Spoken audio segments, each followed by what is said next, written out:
50. Маргааш гэж яг юу юм бэ нөгөөдрийн өчигдөр ирээдүг гэж байхгүй бүгд өнгөрсөн ард тоцорсон аз жаргалтай мөчүүдж зовлон гонигтай өдрүүд тэрхэнд наалтаж үлдэн харцуулаханд гойны гүнээс намайг татаж гойжин өглөөний 7-д автобусанд явж байгаа хүмүүс бүгд дуусна гэсэн бодолтой мэд нүдэн гонигтай байна харахад хэцүү байна гуравч хүмүүстэй хуурамч цагийг өнгөрөхөр хурдалж явна хатуу асфальтаар гэвч хүмүүс нь хар замаас хатуу сэтгэлдээ зүрхэн маш жижигхэн гэрийн чиг би хилээд байна тэрийг чинь чихэнд нүл таних хоолоо өдөр бүр шивнэний болоогүй тиймээс маргааш надад тэрэггүй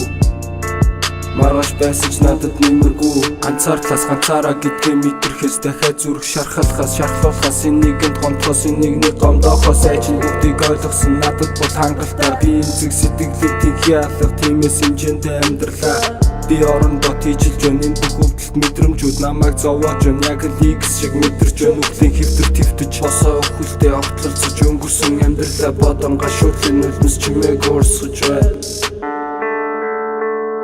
I feel like X,